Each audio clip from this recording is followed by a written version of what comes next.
बिस्मिल्लाहिर्रहमानिर्रहीम। अस्सलाम वालेकुम नाज़रीन, आप देख रहे हैं प्राइम टाइम विद टीएम। मैं हूं तारिक महमूद। जो पाकिस्तान की सूरत हाल है वो कोरोना के हवाले से जो अपडेट है वो आपके सामने है। जो हमारी तादाद 84-85 हज़ार को छू रही है, मरीज़ों की डेथ टोल 1800 के करीब पहुंच गया है।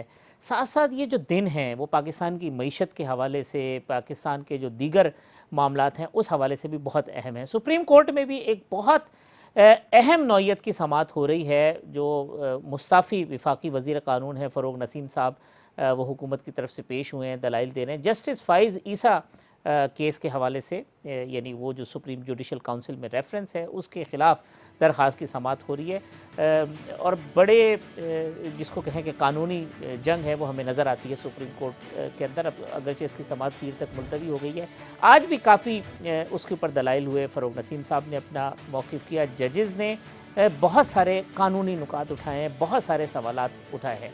बड़ा डिसाइसिव मोमेंट है पाकिस्तान की हिस्ट्री के अंदर इस हवाले से कि हमने और हम अपने आइंदा आने वाली नस्लों के लिए भी एक ऐसा पाकिस्तान चाहते हैं जहाँ इक्वालिटी की बुनियाद हो, जहाँ पे कानून और आइन जो है वो सुप्रीम हो, जहाँ किसी शख्स को जो है वो कानून और आइन से ये ना हो कि उसको छुटकारा हो या वो बालातर हो। तो इसमें चाहे कोई जर्नैल हो, चाहे कोई जज हो, चाहे कोई जर्नलिस्ट हो, चाहे माशरे का कोई भी बाअसर और ताकतवर तरीन फ़र्द क्यों ना हो, जब तक ये प्रेसिडेंट सेट नहीं होंगी कि सबको कानून के ताबे होना है और अगर कोई कानून की खिलाफ वर्जी करता है तो उसे सज़ावार होना है, चाहे उसका ताल्लुक़ किसी भी शोबे हाय ज़िंदगी से वो ताल्लुक़ रखता हो। तो बहुत डिसाइसिव चीज़ है।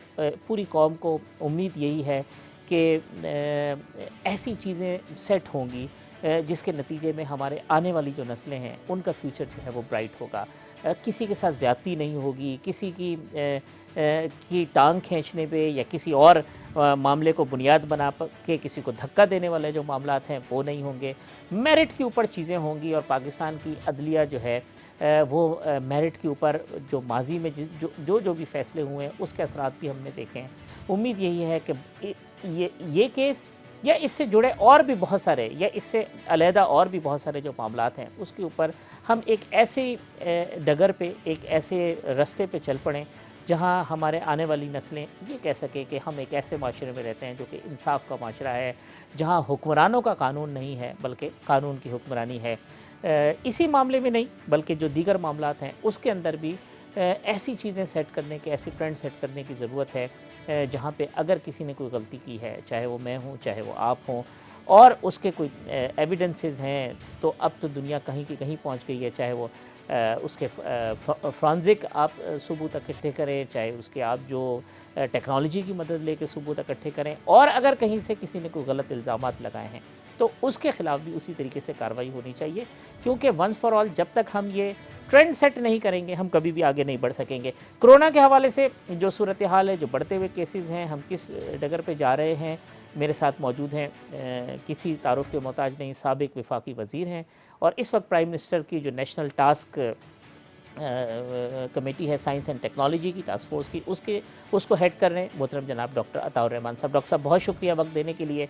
पहले तो ये ज़रा फरमा दीजिएगा कि जो सूरत हाल है वो किस कदर ख़तरनाक है, और ये जो कहा जा रहा है कि आइंदा आने वाले दिनों में, इस वक्त भी जो कोरोना के मरीज़ हैं वो एक्चुअल में लाखों की तादाद में हैं और आइंदा आने वाले दिनों में ये ऑफिशियल ये तादाद लाखों तक होगी।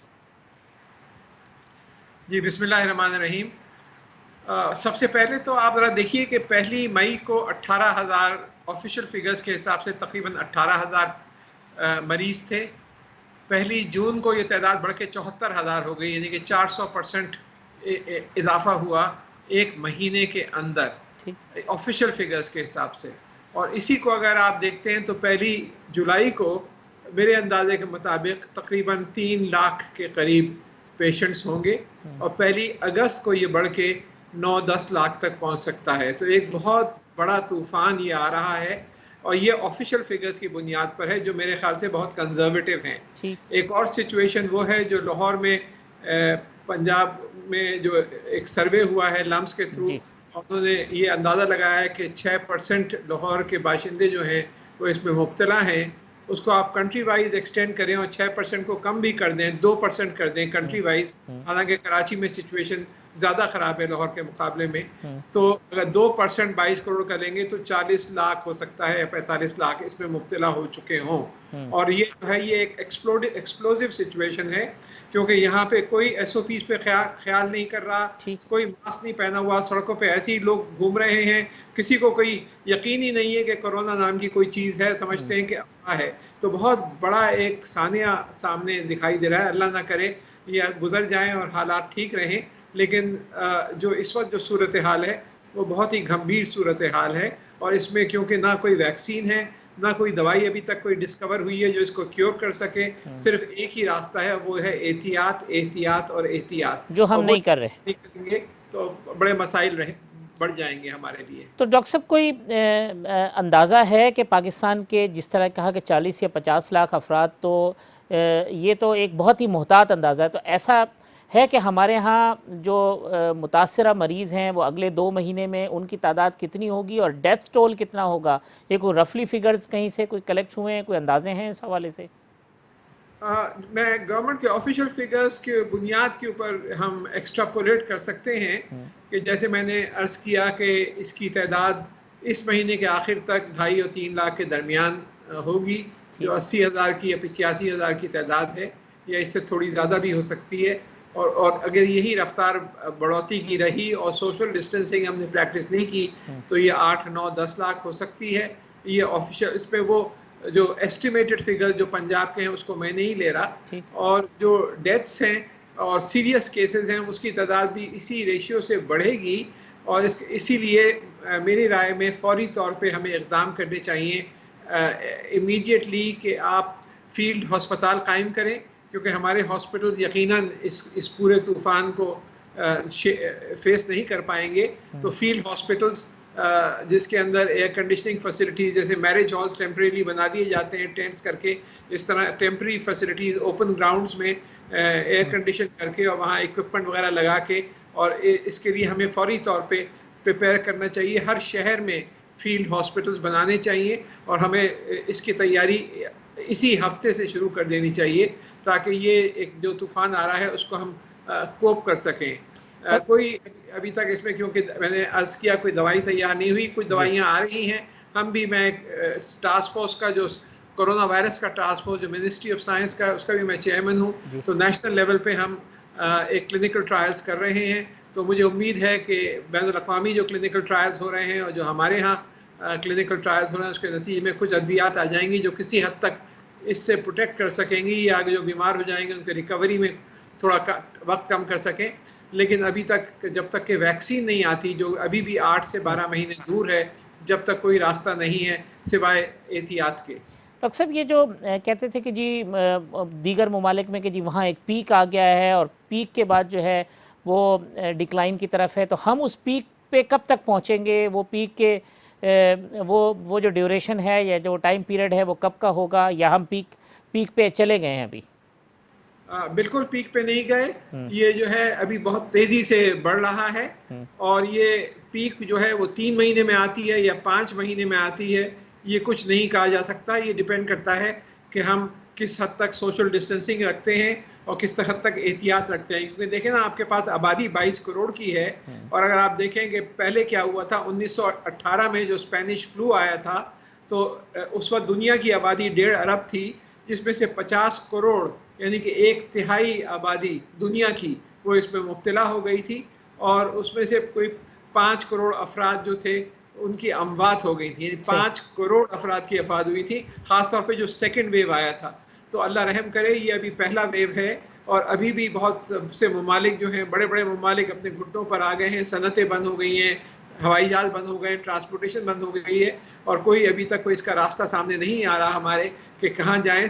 तो सिर्फ जो जिन ममालिक ने पीक पे पहुँचे हैं और फिर कम होना शुरू हुआ है, वो अमीर ममालिक थे और उन्होंने सख्ती से लॉकडाउन किया, या फिर चाइना वगैरह जिन्होंने बहुत ही ज़बरदस्त तरीके से शुरू में लॉकडाउन किया, जिसके नतीजे में वहाँ पे तकरीबन कोरोना ठीक। वायरस के जो मरीज़ हैं वो गायब हो गए हैं। हम ये अफोर्ड नहीं कर सकते थे इतना सख्ती से लॉकडाउन, क्योंकि हमारे यहाँ 8, 9, 10 करोड़ अफराद ऐसे हैं जो गुर्बत की लकीर के करीब हैं या ठीक। उससे नीचे हैं। तो इस वजह से हमारे पास कोई और चारा नहीं है, बल्कि यही है। कोई 600 इस वक्त आइडेंटिफाई किए हैं हुकूमत ने हॉटस्पॉट्स, उनके ऊपर लॉकडाउन सख्ती से किया जा रहा है। इस्लामाबाद में आर्मी को भी नोटिस दे दिया गया है। कोई 9 जगहें ऐसी हैं जो इस्लामाबाद में आइडेंटिफाई की हैं, और रेंजर्स और आर्मी को हुक्म दे दिया गया है, ये कल ही हुक्म जारी हुआ है कि वहाँ पे आर्मी आके उनको सख्ती से लॉकडाउन करे। इसी तरह हमें बाकी शहरों में भी करना पड़ेगा, ताकि जहाँ जहाँ से ये तेज़ी से फैल रहा है उनको बिल्कुल कर्फ्यू की तरह उसको सील कर दिया जाए उन जगहों को, और फिर खाना वगैरह पहुँचाया जाए। लेकिन वरना अगर आपने कंट्रोल नहीं किया तो ये फिर बहुत ज़्यादा इससे अमवात भी होंगी और लोग बीमार भी होंगे। तो डॉक्टर साहब, यानी अब आप समझते हैं कि यही सूरत रह गई है कि मुल्क के मुख्तलिफ जो हॉट स्पॉट हैं वहाँ पे रेंजर्स और आर्मी को तैनात किया जाए और बहुत सख्त किस्म का कर्फ्यू या स्मार्ट लॉकडाउन जिसको आप कहते हैं वो कर दिया जाए, वरना फिर कोई और सूरत नहीं है बचने की। बिल्कुल, जो इस्लामाबाद में किया है, और मैं ये कहूँगा कि बहुत अच्छा इस वक्त हुकूमत काम कर रही है। रोज़ाना असद उमर साहब के निगरानी में ये मीटिंग्स हो रही हैं, आइडेंटिफाई किया जा रहा है कौन से हॉटस्पॉट्स हैं, और उसमें सारे प्रोविंसेस की भी रिप्रेजेंटेशन होती है। लेकिन हम इसी तरीक़ेकार को हमें बाकी शहरों में भी आर्मी और रेंजर्स को बुलाना पड़ेगा, उन हॉटस्पॉट्स को सील ऑफ करना पड़ेगा। और पब्लिक ट्रांसपोर्टेशन में मैं देख रहा हूँ कि बसों के अंदर सब लोग भर भर के जा रहे हैं और कोई मास्क नहीं पहना हुआ।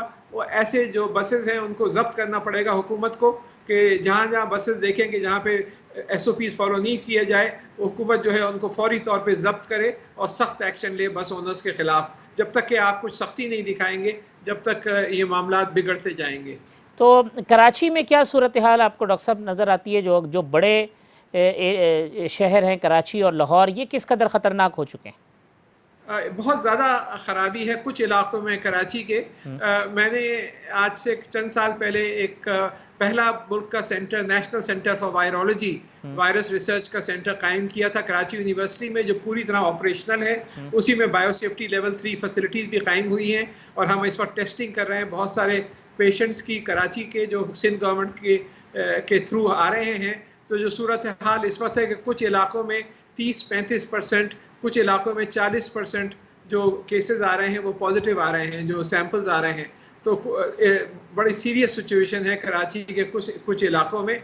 लाहौर में भी यकीनन यही सूरत हाल है। और वो कराची के इलाके कौन से हैं डॉक्टर साहब, वो जो अगर कोई आप कहें मेंशन करें? ये ईस्ट कराची है, साउथ कराची है, इनमें ज़्यादा कुछ इलाके ऐसे हैं जो कोई बहुत ज़्यादा जहाँ से केसेस आ रहे हैं, और वो उन इलाकों के सारी तफसीलात हुकूमत के पास हैं, सिंध हुकूमत के पास भी हैं और फेडरल हुकूमत के पास भी हैं। तो मेरी राय ये है कि जिन जिन शहरों में मुल्क के हॉटस्पॉट्स हैं उनको आर्मी और रेंजर्स को बुला के अभी से फौरी तौर पे सील ऑफ करें और फील्ड हॉस्पिटल्स का इंतज़ाम करें, क्योंकि अगले 2-3 महीने जो हैं ये बहुत ही मुश्किल हमारे लिए, ख़ास तौर पे क्योंकि मेडिकल फैसिलिटीज़ पिछले 30 साल में देखें कि आपके क्या हालात थी। हमने कभी तालीम और सेहत पे जोर ही नहीं दिया। तो वी मस्ट इन्वेस्ट। डॉक्टर साहब, जो बाहर से लोग आ रहे हैं, जो आज भी मुर्तज़ा वहाब साहब ने कहा कि जी सऊदी अरब से आए हैं, वो इतने पॉजिटिव हैं, उनको पहले हम क्वारंटाइन कर रहे थे, अब हम उनको जाने की इजाज़त दे रहे हैं, तो ये किस कदर ख़तरनाक है? जी, उनकी अगर फौरी तौर पर टेस्टिंग हर एक की होनी चाहिए। और लेकिन मैं समझता हूँ कि इस वक्त जो बड़ा मसला है वो इतना बड़ा मसला बाहर के लोगों का अंदर आने का नहीं है। सबसे बड़ा मसला जो है ज़्यादातर अब अंदर से ही फैल रहा है ज़्यादा। वो भी कंट्रीब्यूट कर रहा है थोड़ा, जो बाहर से लोग आ रहे हैं उधर भी कंट्रोल करने की ज़रूरत है। लेकिन ज़्यादा मसला जो है वो इंटरनल हो गया है, क्योंकि मेरे ख्याल से 90% से ज़्यादा जो केसेस जो फैल रहे हैं वो हमारे अंदर से फैल रहे हैं, और उसी को हमें ज़्यादा कंट्रोल करना है फ़िलहाल। डॉक्टर साहब, ये सोशल अनरेस्ट जो है, जो हॉस्पिटल्स पे हमले हो रहे हैं, डॉक्टर्स पे हमले हो रहे हैं, ये कितना बढ़ता हुआ नज़र आ रहा है? क्योंकि जब आपका हेल्थ केयर सिस्टम बर्डन नहीं उठा पाएगा, और डेथ जो हो रही हैं 80+ तो होने लग गई हैं, 4000 एवरेज केस आने लग गए हैं, तो ये कितना सोशल अनरेस्ट आपको नज़र आ रहा है? ये भी एक बहुत बड़ा मसला है कि जब लोगों के अपने अजीज़ इंतकाल कर जाते हैं तो ज़ाहिर है फ्रस्ट्रेशन होती है। वो जाते हैं हॉस्पिटल ओवरबर्डन है, वहाँ पे डॉक्टर्स नर्सेज वो उतने नहीं हैं जितने होने चाहिए। उसकी वजह से फ्रस्ट्रेशन पैदा होती है, और फिर वो ज़ाहिर है उसके फ्रस्ट्रेशन का इजहार जो है वो सोशल अनरेस्ट के तौर पे होता है। और ये आप देखेंगे कि ये सूरत हाल और ज़्यादा बिगड़ेगी। इसमें हम यही अपील कर सकते हैं जो हमारे अवाम हैं उनसे कि सब्र से काम लें और ताउन की कोशिश करें और मिलकर कोशिश करें कि इसमें सबसे अहम चीज़ ये है कि आप जब तक खुद ये नहीं समझेंगे कि एहतियात कितनी लाजमी है, लाजमी कर लें कि जब भी बाहर निकलें मास्क पहने, हाथ ना मिलाएं, दूर रहें, क्योंकि आप सिर्फ अपने ही लोगों को डेंजर नहीं कर रहे बल्कि अपने बुजुर्गों को, कि जब वापस आते हैं नोटों को अगर आप हाथ लगाते हैं तो नोटों को बाद में अपने हाथ सही तरीके से साफ करें, अखबार को हाथ लगाते हैं, थैलियों को हाथ लगाते हैं, जूते पहन के अंदर ना आए, जूते बाहर रखें और फिर वापस, क्योंकि घर के अंदर फिर वायरस आ जाता है।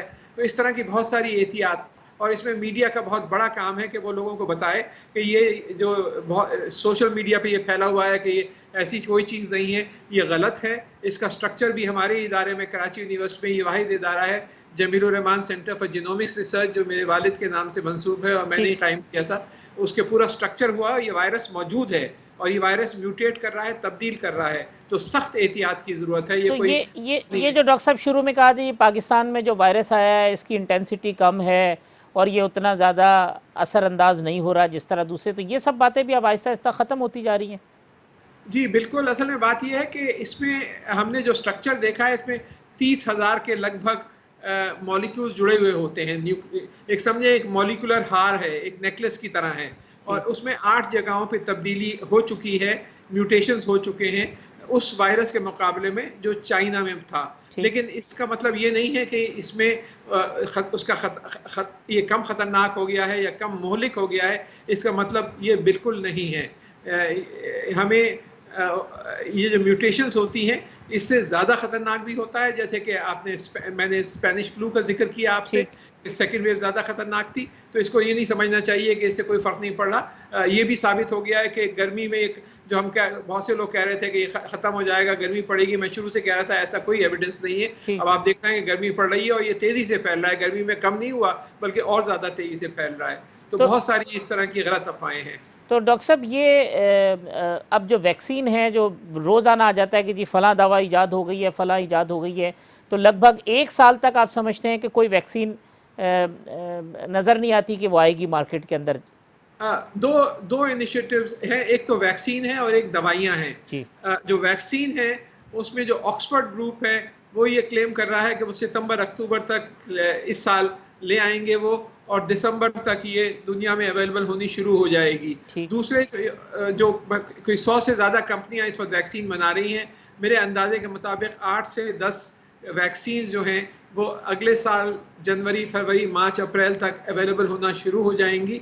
और ये वैक्सीन किस हद तक कामयाब होती हैं कि ज़रूरी नहीं है हर वैक्सीन कामयाब हो, वो जब तक कि प्रैक्टिस नहीं होगी, फील्ड में नहीं आएगी, जब तक आप देखें कि फ्लू वायरस कितने अरसे से है लेकिन अभी तक कोई वैक्सीन सही मायनों में उसके खिलाफ नहीं आ पाई, क्योंकि वायरस शक्ल बदल लेता है।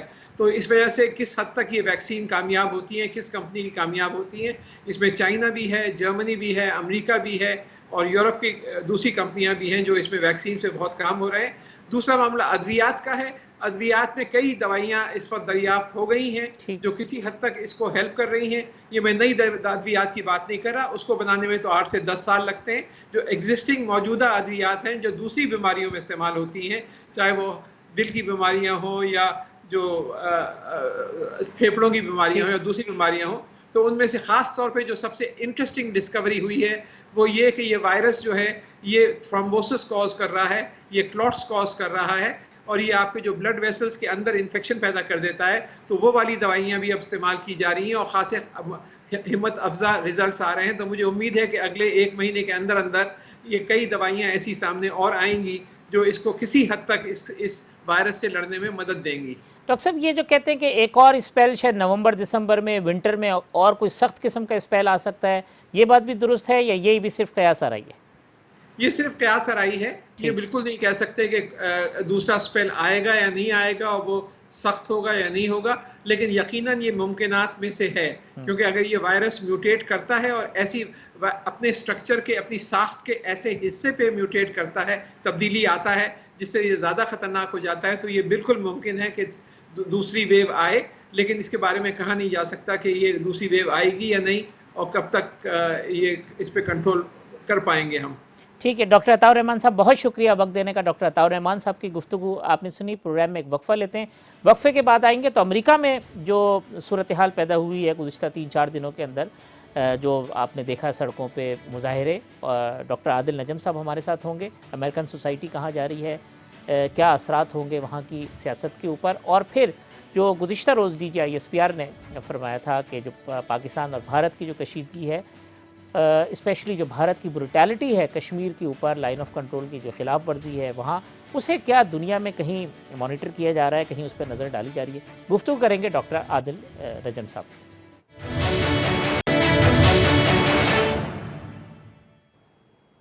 वेलकम बैक नाज़रीन। अमेरिका में जो सूरत हाल रही गुज़िश्ता दिनों, और जो मनाजिर थे सड़कों के, मुख्तलिफ़ इलाकों के, रियासतों के, वो आपने देखें। उस सूरत हाल पर उसके असरात अमरीकी सोसाइटी के ऊपर, अमरीकी इंतखाबात के ऊपर, अमरीकी मईशत के ऊपर क्या मुरतब होंगे।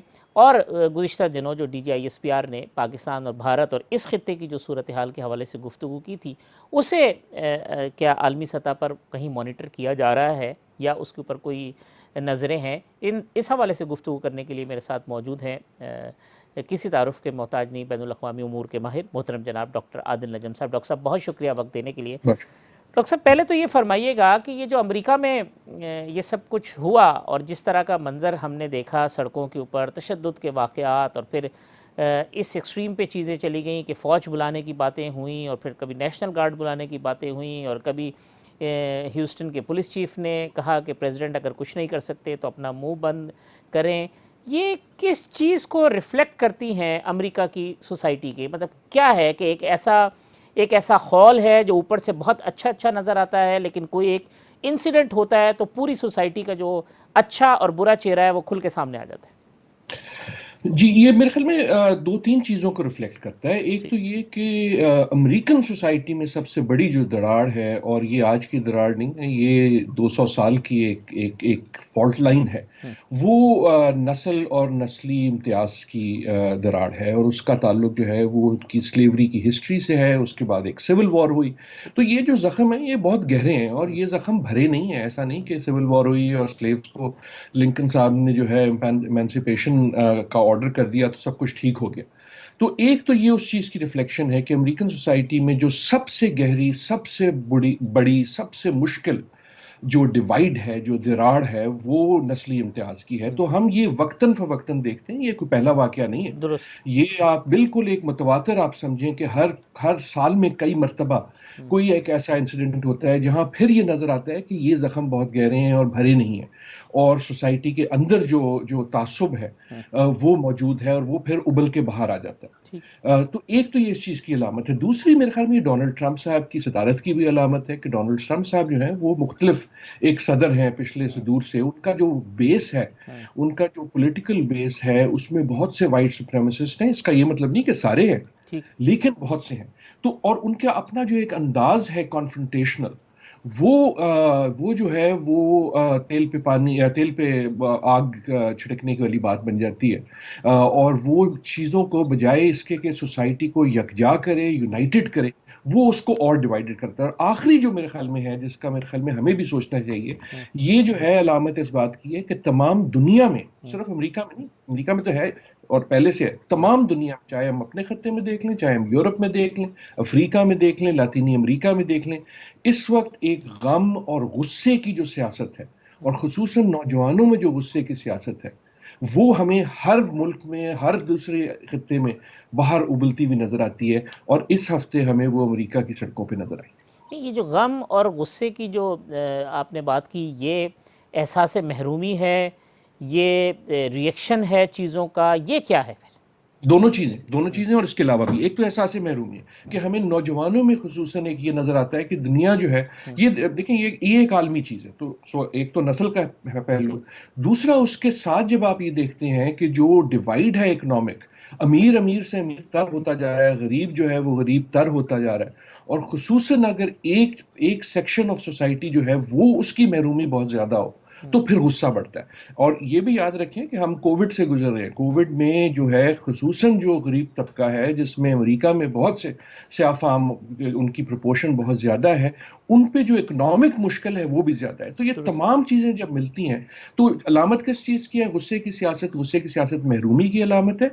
गुस्से की सियासत डेमोक्रेसी कह लें या लीडर्स, जैसा भी निज़ाम हो, लीडर्स क्या नॉन परफॉर्मेंस का गुस्सा है कि तमाम दुनिया में हमें नजर आता है कि लोग ये कहते हुए नजर आते हैं कि यार ये जो हमने निज़ाम बनाया है, ये मेरे लिए क्या कर रहा है? दुरुस्त क्या बात है। मेरी जिंदगी इससे बेहतर हुई या नहीं हुई?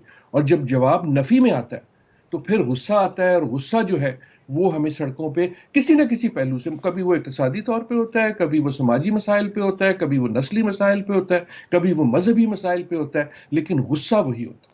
डॉक्टर साहब, ये जो फिर अमेरिकन सोसाइटी को या तरक्की याफ्ता ममालिक को जो आइडियलाइज करते हैं कि जी क्या सोसाइटी है, जस्टिस है, सब चीज़ें हैं, तो ये जब इस किस्म के इंसिडेंट होते हैं तो फिर ये सवाल पैदा नहीं होता कि इतना सारा तरक्की करने के बावजूद, बहुत वेल मैनर्ड और बहुत तालीम याफ्ता होने के बावजूद, ये जो चिंगारी है, ये तो फिर और उन लोगों के लिए जो इन सोसाइटीज़ को आइडियलाइज कर रहे हैं बहुत ज़्यादा ख़तरनाक है। यकीनन ये सवाल उठता है। और एक सवाल तो ये भी उठता है कि जो लोग आइडलाइज कर रहे हैं वो भी क्यों सोचे समझे बगैर आइडलाइज कर देते हैं दुरुस्त। कि सिर्फ जो है वो इक्तिसादी तरक्की जो है वो तरक्की नहीं होती। और इससे ठीक। मेरे ख्याल में सवाल ये पड़ता है हाँ, कि कि यकीनन तालीम तो यकीनन अच्छी चीज़ है, जी। और बेहतर इक्तिसादी तरक्की यकीनन बेहतर अच्छी चीज़ है। हाँ, लेकिन हमें अगर सबक मिलता है तो ये मिलता है कि ये चीज़ें सिर्फ बजाते खुद काफ़ी नहीं होती। हाँ, सोसाइटी की जो कोहेजन होती है, हाँ, सोसाइटी में जो एक आप कह लें एका, उसका मतलब ये नहीं कि सब एक सफ़े पे हैं, ठीक। लेकिन जो एक टॉलरेंस होती है, तो वो जो है वो हर सोसाइटी, चाहे वो जितनी मर्जी मजबूत हो, चाहे वो सुपर पावर हो, अगर सबक लेना है तो ये है कि यार अगर ये तासुब जो है, अगर तासुब और गुस्सा और महरूमी की जो अलामतें हैं वो दुनिया की सुपर पावर को नहीं बचा सकती ठीक। इस किस्म के मसाइल से, तो तो जिन ममालिक में पहले ही गुर्बत है, जी, जिनमें पहले ही तालीम नहीं है, उनका क्या होगा? दुरुस्त बात है। डॉक्टर साहब, ये अब जिस तरह आपने इशारा किया कि ये चूँकि ये सियासत डोनाल्ड ट्रंप को सूट भी करती है और इसी सियासत के ऊपर चढ़ के वो इक़्तिदार तक पहुँचे हैं, तो ये जो सारे इंसिडेंट हुए हैं, अब इसका ट्रंप साहब को सियासी फ़ायदा होगा या सियासी नुकसान होगा? देखें, कहना मुश्किल है। ट्रंप साहब के साथ कुछ भी कहना मुश्किल है। देखें क्योंकि उनका तो जो फायदा पहले हुआ वो नहीं होना चाहिए था। थ्योरेटिकली कोई वजह नहीं थी कि वो इलेक्ट होते, जी। लेकिन हुए। और उन्होंने एक जो है एक खास किस्म के तबके की और एक खास किस्म के और गुस्से की को कैप्चर किया और वो यहाँ तक आए। इसका असर क्या पड़ेगा? इलेक्शन होनी है नवंबर में, हमें तभी पता लगेगा। लेकिन एक चीज तय है कि देखें, जो ट्रंप साहब का बेस है, जो उनका सपोर्टर है जिगरी किस्म का, वो जो है इस चीजों से और उनकी हरकतों से खाइफ नहीं होता, वो तो बल्कि और दिलेर होता। जी, बिल्कुल, मैं तो इसी तरफ उनका जो इशारा मेरा। सपोर्ट बेस है वो, और इसीलिए वो इस किस्म की बातें करते हैं हुँ, कि उनको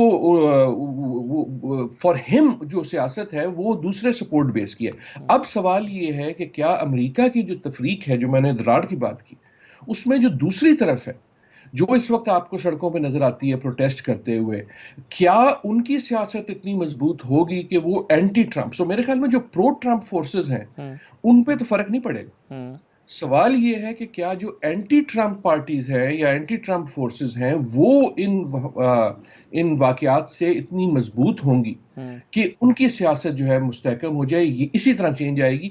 ऐसा नहीं होगा कि ट्रंप साहब जो है उनकी में पॉपुलैरिटी में कमजोरी आए, उनके बेस में। दुरुस्त बात है। डॉक्टर साहब, ये भी फरमाइएगा कि आपने पोस्टर्स देखे होंगे जिसमें कहा कि भाई हम खामोश नहीं रहेंगे, हम वी आर नॉट अरब, और इस तरीके के सिंबॉलिक पोस्टर्स और चीज़ें जो हैं वो भी आपको नज़र आईं। तो दुनिया भर में, चाहे वो कश्मीर हो, चाहे वो पैलेस्टाइन हो, जहाँ ये लॉ इन्फोर्समेंट एजेंसीज़ की ब्रुटैलिटी है, उसके अगेंस्ट उठने वाली जो वॉइसेस हैं, उनको कोई तक़वियत मिलेगी अमेरिका में होने वाले इन मुजाहिरों से और इतनी बड़ी तादाद में लोगों के बाहर आने के नतीजे में?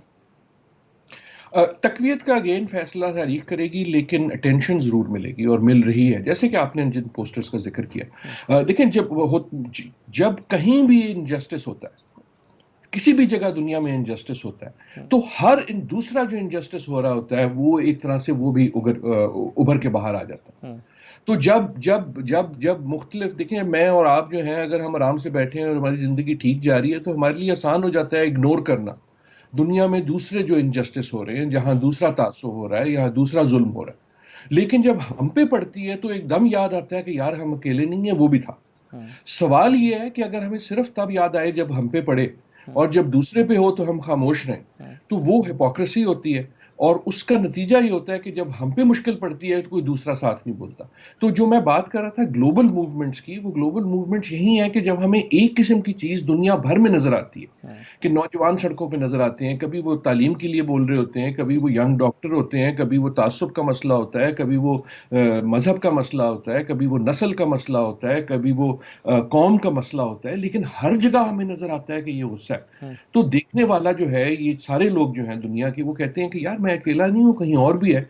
और फिर आई होप होगा ये कि वो कहेंगे कि सिर्फ मेरा मसला बड़ा नहीं है, इन तमाम जुल्म को जहां भी हो उसको हमें खत्म करना है, तभी तभी बेहतरी की तरफ जाएंगे। तो ये आपको लगता है कि ये अमेरिका में ये हालिया दिनों के जो वाक़यात हैं, उसमें से अगर कोई अच्छाई की उम्मीद या कोई अच्छी चीज़ निकल सकती है तो वो ये होगी?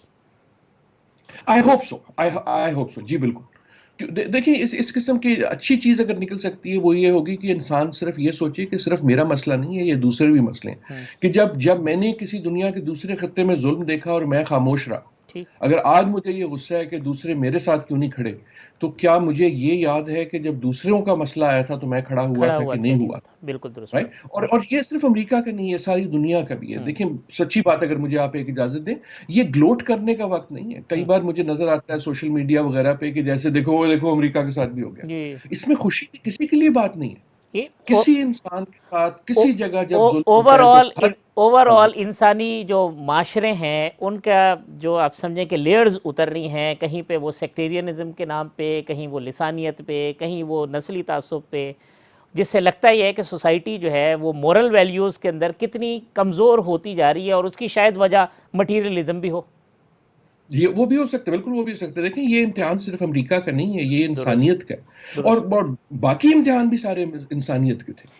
इस हम जो हैं इन तमाम जब जुल्म को हम लोकलाइज कर देते हैं कि ये मसला फ़लस्तीन का है, ये मसला भारत का है, ये मसला पाकिस्तान का है, वो मसला अमेरिका का है, फलाना मसला जो है वो सिंगापुर का है या हांगकांग का है, या चीन का है, तो हम एक तरह से अपनी इंसानियत को कमज़ोर कर देते हैं। जुल्म तो इंसान पे होता है, और मेरे ठीक है। ख्याल में यही इम्तिहान है। इम्तिहान ये है कि देखें, अगर आप सोचें कि तारीख में कि कोई नस्ल ऐसी नहीं गुजरी जिसके पास उतने वसाइल हों, उतना इल्म हो, उतनी दौलत हो, उतनी कम्युनिकेशन हो, उतनी ताकत हो जितनी हमारी नस्ल के पास है। दुरुस्त बात है। तो सवाल ये पड़ता है, इस तमाम रिसोर्सेज के बावजूद क्यों हम इन मसाइल को हल नहीं कर सके? अच्छी बात। कि जो जो बराबरी के मसाइल हैं, जो तासुब के मसाइल हैं, जो जो इक्वालिटी के मसाइल हैं, ये सवाल जो है ये इंसानियत पे उठता है, किसी एक मुल्क और एक जगह पे नहीं दुरुस्त बात उठता। है। डॉक्टर साहब, ये भी ज़रा फरमा दीजिएगा कि अब ये कोविड की सिचुएशन, फिर लोगों के अपने माशी मसाइल, फिर जो इंटरनेशनल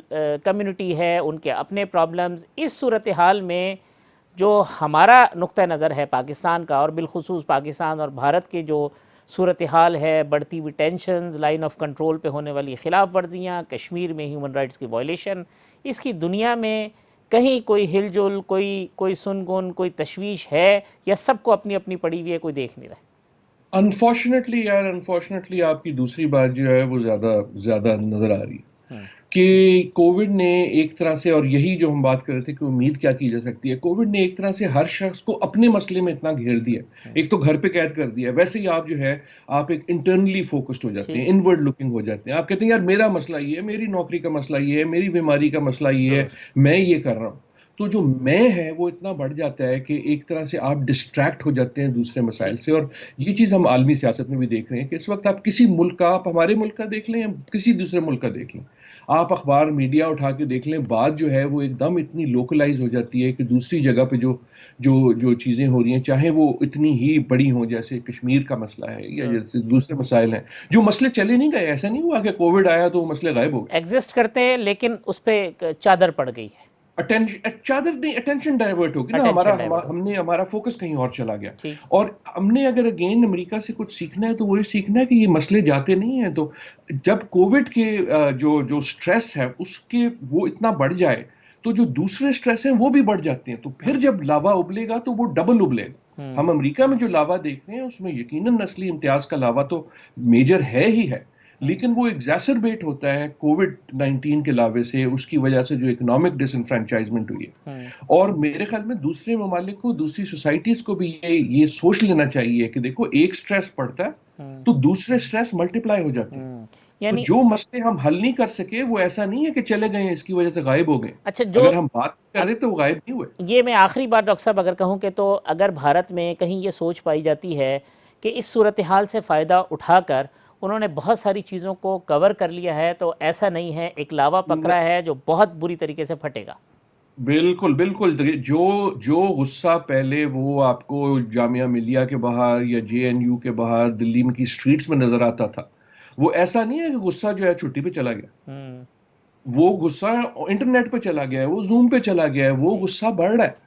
और ये तमाम दुनिया, हर मुल्क का यही है। तो जब क्राइसिस आती है उसका हल करना इसीलिए अहम होता है कि कहीं वो मल्टीप्लाई ना हो जाए। और खुसूसन मेरे ख्याल में जो भारत की सिचुएशन है और जो कश्मीर का लॉकडाउन है वो सिर्फ कोविड का नहीं है। आप सोचेंगे जो कश्मीरी है वो तो इससे कहीं पहले से एक लॉकडाउन में, आपने और मैंने तो लॉकडाउन का नाम अब सुनना शुरू, बिल्कुल दुरुस्त बात है, राइट। तो ये सोचना कि जनाब अच्छा फिर आदत पड़ जाएगी और लोग सीख जाएंगे, जुल्म को सीखना बड़ा मुश्किल होता है। ठीक बात है। बहुत शुक्रिया डॉक्टर आदिल नजम साहब, बड़ा मज़ा आया आपसे बात करने में। वक्फा ले लेते हैं, एक वक्फे के बाद आएंगे तो प्रोग्राम के आखिरी हिस्से में डॉक्टर खिजर से गुफ्तगू करेंगे, वाईडीए पंजाब के चेयरमैन, कि जो डॉक्टर्स और पैरामेडिकल स्टाफ कोरोना वायरस से मुब्तला हो रहे हैं वहाँ क्या सूरत हाल है। प्रोग्राम के आखिरी हिस्से में बात करते हैं एक वक्फे के बाद।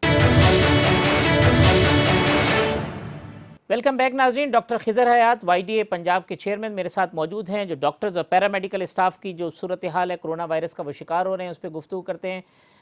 डॉक्टर साहब बहुत शुक्रिया वक्त देने के लिए। ये फरमाइएगा क्या सूरत हाल है डॉक्टर साहब इस वक्त जो पूरे मुल्क की अगर मैं बात करूं, वहाँ पे जो डॉक्टर्स और पैरामेडिकल स्टाफ है वो जिस तेज़ी के साथ पेशेंट्स बढ़ रहे हैं उसी तरीके से हमारा जो डॉक्टर्स और पैरामेडिकल स्टाफ है उनकी तादाद भी बढ़ रही है। ज़रा इस पर रोशनी डालिएगा कि सूरत हाल कितनी संगीन है। बिस्मिल्लाहिर्रहमानिर्रहीम। सबसे पहले तो सर आपका शुक्रिया कि आपने डॉक्टर्स का, पैरामेडिक्स का और नर्सेज का, तिब्बी अमले का मौका लेने के लिए हमें जो ना मौका दिया। सर बात ये है कि हम रोज़ अव्वल से ये बात कर रहे थे कि ये फ्रंट लाइन वॉरियर का हमने नाम दे दिया है इस तिब्बी अमले को, लेकिन इसका ख्याल रखना भी जिम्मेदारी जो है ना वो हुकूमत पाकिस्तान की है। ठीक, हम यही बात करते थे कि अगर आप सहूलियात नहीं देंगे उसका सबसे बुरा असर आवाम पर तो पड़ेगा, लेकिन हमारे तिब्बी अमले पर पड़ेगा। उस तिब्बी अमले पर असर पड़ने से होगा क्या कि मुल्क के अंदर एक क्यूआस फैलेगा। अभी मौजूदा सूरत हाल यही है कि जिस रफ्तार के साथ डॉक्टर, नर्सेज और पैरामेडिक्स की तादाद इफेक्ट हो रही है कोरोना से, वो एक तशवीशनाक सूरत हाल है।